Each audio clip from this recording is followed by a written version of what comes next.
Assalamualaikum warahmatullahi wabarakatuh. Saya Wina Afriani dengan NIM 1930106048. Baiklah, di sini saya akan melakukan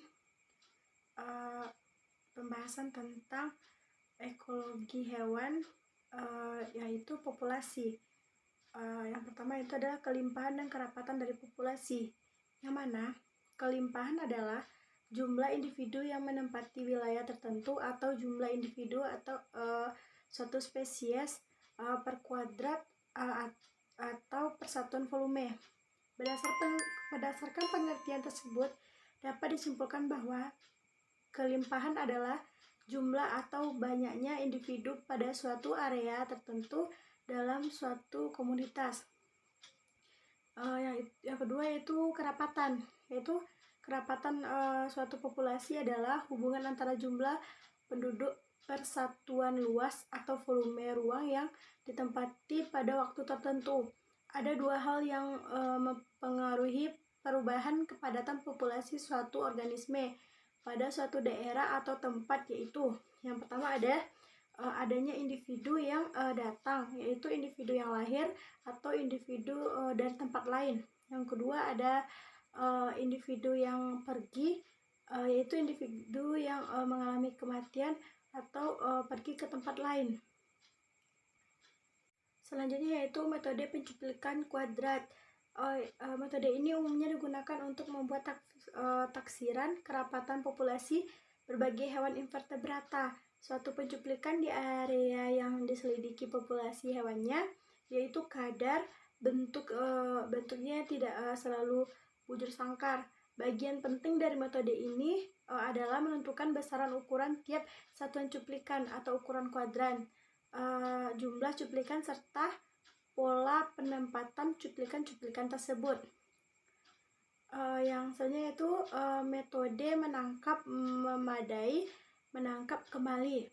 Metode capture mark receptor method ini juga dikenal sebagai metode Lincoln-Petersen dalam bentuk yang paling besar dan sederhana, mencakup 2 kali lipat cuplikan.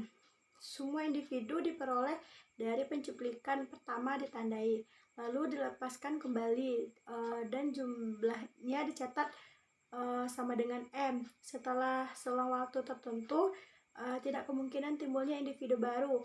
Hasil perbiakan dilakukan penanaman kembali, penangkapan kembali atau pencuplikan kedua di area yang sama secara acak.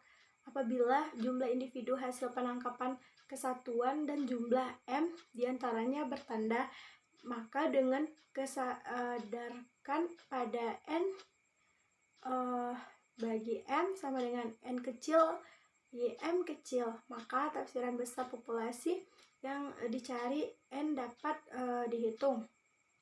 Maka tafsiran populasi dapat dihitung dengan rumus ini, yaitu N besar sama dengan N kecil N besar dibagi M kecil lebih kurang akar dari M besar kuadrat N kecil dan kurung N kecil dikurang M kecil dibagi M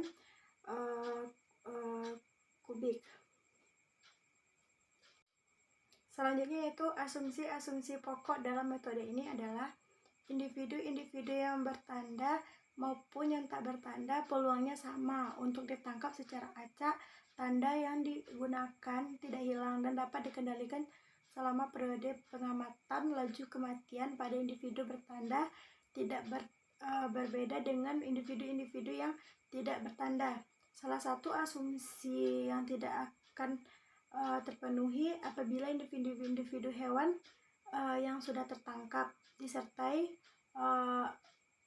dilepas kembali menjadi jera penangkap atau trapeze, ataupun kecanduan penangkapan trap addict. Misalnya yaitu metode pemindahan atau persilangan atau removal metode, memiliki pencuplikan atau penangkapan yang dilakukan beberapa kali dengan cara yang sama. Pada setiap kali individu hasil penangkapan diambil dari populasi. Dasarnya, jumlah individu yang tertangkap dan diambil akan mempengaruhi penangkapan-penangkapan berikutnya. Apabila pencuplikan hanya dilakukan 2 kali, kelimpahannya dapat ditafsirkan dengan rumus ini, yang mana N sama dengan Y1 kuadrat dibagi Y1 dikurang Y2. Apabila pencuplikan dilakukan secara berkali-kali, maka metode yang paling baik adalah analisis regresi. Baiklah, itulah materi pembelajaran ekologi hewan tentang populasi saya. Jika ada salah kata atau ucapan, saya mohon maaf. Saya sudahi dengan wabillahi taufiq wal hidayah. Assalamualaikum warahmatullahi wabarakatuh.